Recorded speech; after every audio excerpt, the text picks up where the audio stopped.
오늘 함께 나누실 요엘서 2장의 말씀은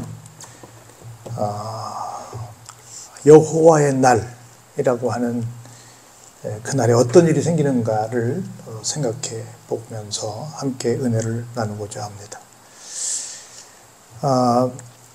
하나님께서 하나님의 백성들이 정상적인 삶을 살지 못했을 때 구약의 사이클이 늘 그렇습니다. 이스라엘 사람들이 죄를 짓고 그 사람들을 향해서 경고하시고 회개하면 용서하시고 회개치 않으면 벌을 내리시고 다시 회개하면 다시 또 회복시켜 주시고 불행하게도 역사는 반복된다고 계속 이 사이클이 계속 작동하고 있는 것을 볼 수 있습니다. 오늘 여기 2장 1절에서 여호와의 날이 이르게 되민이라는 말씀이 1절 하반절에 기록되어 있는데요. 이스라엘 사람들에게는 여호와의 날이라고 하는 것은 굉장히 기쁜 날입니다. 하나님의 날인데, 하나님께서 오신 날인데 얼마나 좋은 축제의 날이에요. 행복한 날입니까? 그런데 하나님을 제대로 섬기지 못하는 상황에서는 그날이 결코 좋은 날이 아니다 라고 하는 겁니다. 주님의 재림의 날 우리 얼마나 고대해요. 옛날 우리 복음성가에 저 하늘 이상한 구름만 떠도 행여나 내 주님 오시는가에 하면서 주님 고대가를 부르면서 주님을 얼마나 오시기를 기다리던 그런 시절이 있었습니다. 지금도 우리 그래야 되는데 지금은 좀 주님을 기다리시는 마음들이 좀 덜하지 않을까. 주님을 기다리는 성도들이 별로 없는 세상에 살고 있지 않을까 하는 생각을 해보곤 합니다. 근데 옛날에는 굉장히 기다렸어요. 왜냐하면 그날이 우리에게는 무슨 날이니까? 너무 좋은 날이니까.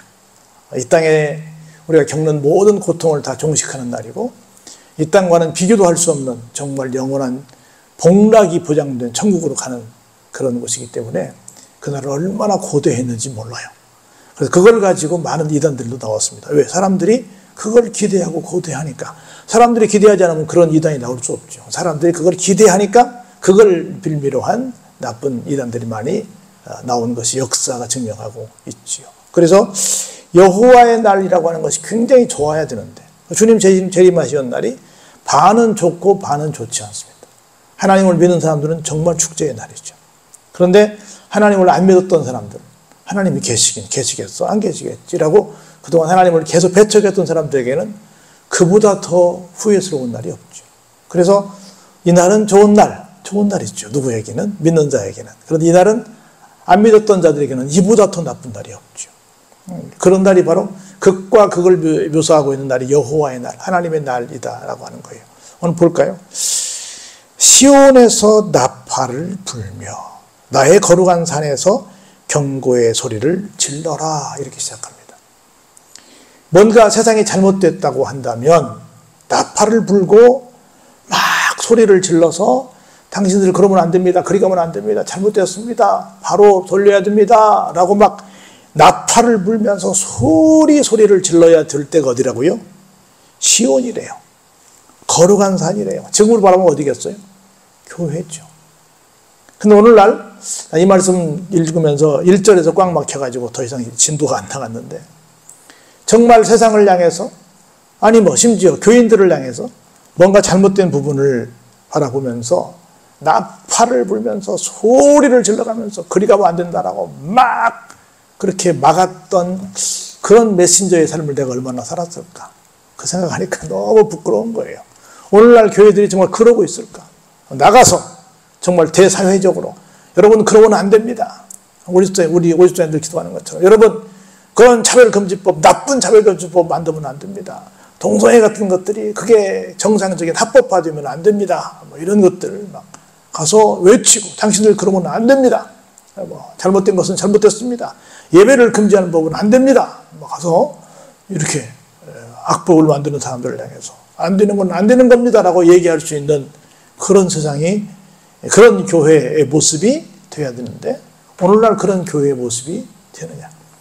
교회는 세상의 빛과 소금이라고 말하고 교회는 그리스도의 편지와 향기라고 말하면서 다시 말해 대사회적으로 뭔가 교회에서는 어떤 바람직한 모습을 보여주는 공동체라고 말하면서 사실은 대사회적으로는 아무런 역할도 안 하고 오직 그냥 교회 안에서만 머물러 있는, 뭐 그네들만의 리그란 말이 있는 것처럼 우리끼리만 뭘 하고 있는 것은 아닐까.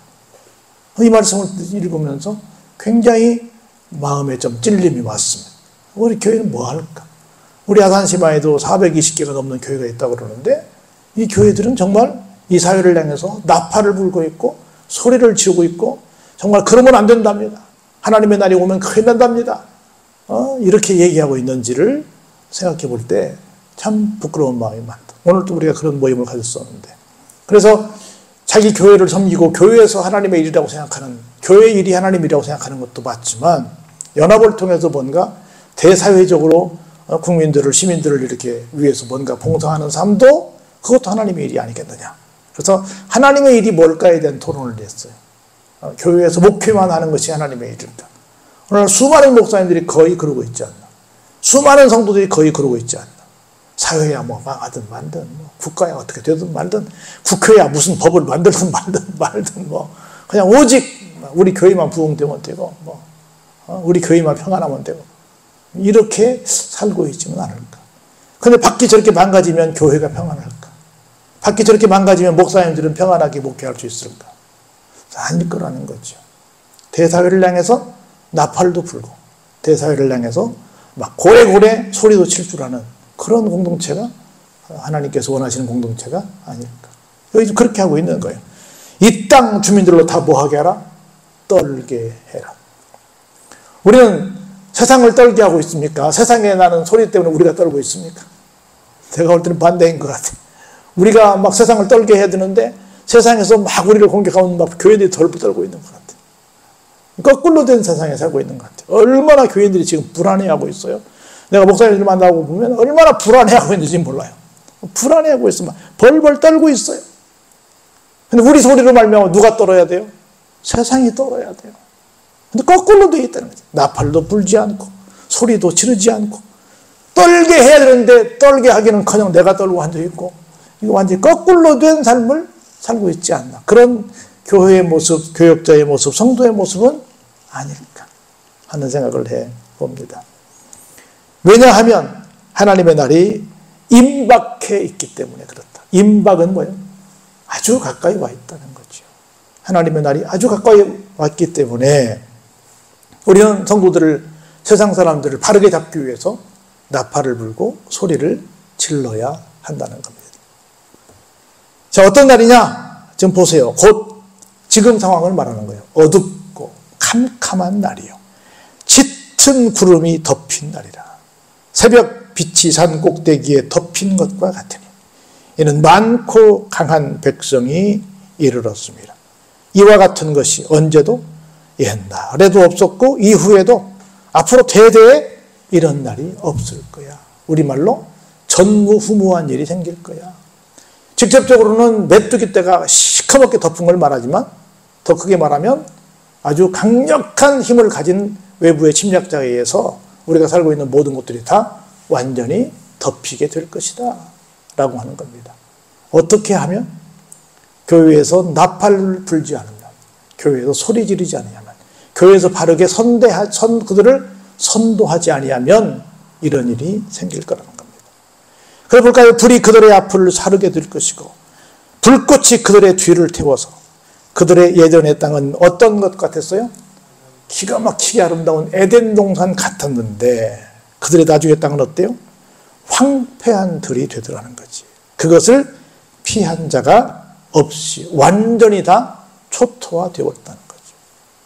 우리가 지금 얼마나 반만년 유구한 역사 가운데 지금 잘 살고 있는지 모릅니다. 지금 우리나라가 얼마나 정말 세계 쪽의 코리아가 된지 몰라요. 특별히 우리나라 도시 가운데 가장 살기 좋은 도시를 1등부터 10등까지 뽑았는데 아산시가 6등이었답니다. 얼마나 좋은 세상에 우리 살고 있어요. 얼마나 행복한 곳에 살고 있습니까? 그런데 미안하지만 얼마 후에 여호와의 날이 오면, 하나님께서 심판을 우리에게 허락하시면 어떻게 된다? 아니, 그렇게 좋았던 국내의 그 수많은 동네 가운데, 도시 가운데 6등이었던 그 아산시, 에덴 동산 같던 그 아산시 모습 어디 간 거야? 전부가 다 황폐해졌네. 이게 뭔 일이야? 라고 놀랄 때가 올 수도 있다는 겁니다. 그런 날이 오면 돼야 안 돼요? 안 되죠. 안 되는데 그렇다는 거예요. 얼마나 좋았으면 이전의 모습이 무슨 동산 같다? 에덴 동산 같다. 그런데 지금은 어느 한 곳 온전한 데가 없는 모든 곳이 다 황폐해진 곳이 되고 말았다는 겁니다. 얼마나 무서워요. 그리고 쳐들어온 모습을 보니까 그의 모양은 말 같고 그 달리는 것은 기병 같으며 그들이 산 꼭대기에서 뛰는 소리는 병거 소리와도 같고 불꽃이 건물을 사르는 소리와도 같으며 강한 군사가 줄을 버리고 싸우는 것 같으니 이 모습을 보고 그 백성들은 어떻게 돼요? 질리고 무리의 낯빛이 어때요? 하얗게 질려지고 말았다는 겁니다. 그렇게 어마어마한 강력한 공격을 받게 되는 그런 끔찍한 우리의 삶의 자리가 되더라는 거예요. 어떻게 하면? 교회에서 나팔을 불지 아니하면, 교회에서 소리를 지르지 아니하면, 이제라도 빨리 나팔 불어라, 이제라도 소리를 질러서 이런 일 생기지 않도록 해라. 이따가 이제 좀 말미를 주거든요. 좀 그래라 라고 얘기를 하는 겁니다. 얼굴빛이, 낯빛은 얼굴빛입니다. 얼굴빛이 하얘졌다. 우리 깜짝 놀라면 그러잖아요. 얼굴이 하얘졌다 그러잖아요. 하얘졌다. 그들이 용사같이 달리며 무사같이 성을 기어오르며 각기 자기의 길로 나아가되 그 줄을 이탈하지 아니하며 피차에 부딪히지 아니하고 각기 자기의 길로 나아가며 무기를 돌파하고 나아가나 상하지 아니하며 성중에 뛰어들어가며 성 위에 달리며 집에 기어오르며 도둑같이 창으로 들어가니 그 앞에서 땅이 진동하며 하늘이 떨며 해와 달이 캄캄하며 별들이 빛을 거두게 되더라. 보세요. 여기 7절부터 9절까지 적들이 얼마나 기가 막히게 훈련받아서 전혀 자기들끼리 엉키지 않고 일사불란하게 공격을 해오는지 얼마나 잘 묘사하고 있는지 몰라요. 특별히 군대 갔다 온 분들은 아시겠지만 가장 무서운 말은 뭐냐면 그들이 산 꼭대기에서 뛰는 소리는 병거 소리와도 같다. 여러분, 군인들은 산을 이렇게 10단계로 나눠요. 10등분을 해요. 그래가지고 몇 분 응선, 몇 분 응선 말해요. 정상이 10분 응선입니다. 끝에 꼭대기를 말하거든요. 근데 꼭대기가 산에서 볼 때 제일 잘 보이겠어요? 제일 안 보이겠어요? 제일 잘 보이죠. 그래서 군인들이 이동할 때 정상으로 이동하여서 이동하지 않겠어요? 이동하지 않죠. 정상으로 이동하면 가기 쉬워요. 너무나 쭉 길이에 나 있으니까. 근데 다 보이니까 안 되죠. 근데 이 사람들은 어때요? 당당하게 정상으로 뛰는 거야. 뭐요? 우리가 숨어서 작전을 펼칠 필요가 없다. 대놓고 작전해도, 대놓고 공격해도 누구도 우리를 막을 수 없다는 거야. 그 산 꼭대기에서 뛰는 소리가 이 말이 나는 참, 기가 막히다. 대부분 안 보이게 이 밑에서 은밀하게 움직이거든요. 은밀하게. 어느 능선을 타야 가장 빨리 갈 수 있을까를 택하는데, 어디를 뛰어요? 산 꼭대기를 뛰는 거예요. 이건 군사학적으로 이게 말이 안 됩니다. 근데 그렇게 대놓고 해도 누가 우리를 파죽지세로 밀고 가는 우리를 막을 수가 없다는 얘기를 하는 거예요. 그래서 보세요. 얼마나 기가 막힌지. 여기 한번 이 8절에 보세요. 피차에 부딪히지 아니하고 각기 자기의 길로 나아가며 무기를 돌파하고 나아가나 상하지 아니하더라. 피차 자기의 길로 막힘없이 가는 거예요. 공격하다가 막히면 돌아가야 될 거 아니에요. 근데 처음에 작전을 딱 짠 대로 그대로 간다는 거야. 적군이 얼마나 강하냐는 거예요. 우리 6.25 때 인민군대 내려올 때 또 동부로, 중부로, 서부로 나눠서 내려왔잖아요. 그래서 포항에서 막히고 막 계속해서 내려가야 되는데 중간중간에 막혔던 우리 그 6.25 전쟁사의 전쟁들 많이 보잖아요. 그런 것처럼 어딘가에서 막혀야 되는데 막히질 않는 거야. 자기들끼리 걸려넘지 않는 거예요. 그냥 일사불란하게 오는 거예요. 그 앞에서 땅이 진동을 합니다. 하늘이 떱니다. 해와 달이 캄캄합니다. 별들이 빛을 거두게 됩니다. 여호와께서 그의 군대 앞에서 소리를 지르시고 그의 진영은 심히 크고 그의 명령을 행하는 자는 강하니 여호와의 날이 크고 심히 두렵도다. 어때요? 당할 자가 없다는 거죠. 누구의 손에 의해서 이렇게 무시무시한 공격이 주어지기 때문에요? 하나님의 손에 의해서. 하나님의 어떤 섭리 속에서 이루어지는 일이기 때문에 누구도 막을 수가 없다는 거죠. 그런 거로 한번 우리 12절 볼까요? 여호와의 말씀에 너희는 어때요? 지금부터라도, 지금이라도, 이제라도 금식하고 울며 애통하고 마음을 다하여 어때요? 내게로 돌아오라 라고 하셨습니다. 굉장히 무서운 말씀을 11절까지 해놓으시고, 하나님은 그래도 사랑의 하나님이시기 때문에 다시 말씀하십니다. 이제라도, 한번 따라서 해볼래요? 이제라도 금식하고 울며 애통하고 마음을 다해 하나님께로 돌아오라는 겁니다. 우리 잘 아는 것처럼 어떻게 하고요? 옷을 찢지 말고 마음을 찢고 너희 하나님 누구로? 여호와께로 돌아올지어다. 같이 읽어볼까요? 그는 은혜로우시며 자비로우시며 노하기를 더디하시며 인애가 크시사 뜻을 돌이켜 재앙을 내리지 아니하시나니. 우리 여러분 주일마다 우리 참여의 기도 드리잖아요. 그리고 나서 사함에 확신할 때 내가 성경 구절 여기저기 읽어줄 때 이 말씀 빼놓지 않고 읽어드리잖아요. 이런 분이시기 때문에 어떻게 하자? 이제라도 돌이키자. 그러면 주께서 혹시 그 마음과 뜻을 돌이키시고 그 뒤에 복을 내리사 너희 하나님 여호와께 소제와 전제를 드리게 하지 아니하실는지 누가 알겠느냐. 지금까지는 드리지도 않지만 설사 바른 마음이 아니기에 드린다고 해도 그 소제와 전제, 다시 말해서 하나님 앞에 드리는 제사인데 받으셨다 안 받으셨다? 안 받으셨다. 그런데 돌이키면 그래 내가 다시 제사 받을게, 다시 내가 예배 받을게 라고 하실지도 모르니 이제라도 돌이켜서 뭐해라? 금식하고 울며 기도해라. 하나님께로 돌아오라는 것입니다. 너희는 시온에서 나팔을 불어 거룩한 금식일을 정하고 뭐해라? 성회를 소집하라. 백성을 모아 그 모임을 거룩하게 하고 장로들을 모으며 어린이와 젖 먹는 자를 모으며 신랑을 그 방에서 나오게 하며 신부도 그 신방에서 나오게 해라. 절대로 방해하지 않는 집단이 있다고 한다면 신랑 신부 아니겠어요?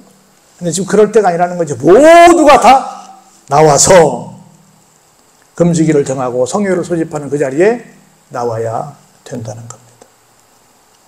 여호와를 섬기는 제사장들은 낭실과 제단 사이에서 울며 이르기를 여호와여 주의 백성을 불쌍히 여기소서. 주의 기업을 욕되게 하여 나라들로 그들을 관할하지 못하게 하옵소서. 어찌하여 이방인으로 그들의 하나님이 어디 있느냐 말하게 하겠나이까 할지어다 라고 이야기하면서 더 이상 우리가 당하는 고통을 빨리 해결해 주십사라고 하는 부탁보다는 하나님을 능멸하는 저들의 행동이 빨리 중단되게 해달라고 모여서 기도해라 라고 하는 겁니다. 하나님 영광을 드러내는 게 더 중요하다는 거죠. 그래서 한마디입니다. 두 가지죠. 하나는 나팔을 불며 소리를 치는 소리를 들어야 한다. 두 번째, 우리가 나팔을 불고 소리를 쳐서 속히 많은 사람들이 이제라도 돌아오게 해야 한다. 그런 사명을 교회가 감당해야 되고 주의 종과 우리 성도 한 사람 한 사람들이 감당할 때다. 해 아래 새 것이 없다고 이때만 이런 상황이 된 것이 아니라 오늘 또 똑같은 이 상황이 이 상황에 우리가 처해져 있다는 것을 느끼고 내가 어떻게 살 것인가를 다시 한번 돌아보고 다짐하고 다시 한번 돌이키는 우리의 삶이 되기를 주의 이름으로 축원합니다.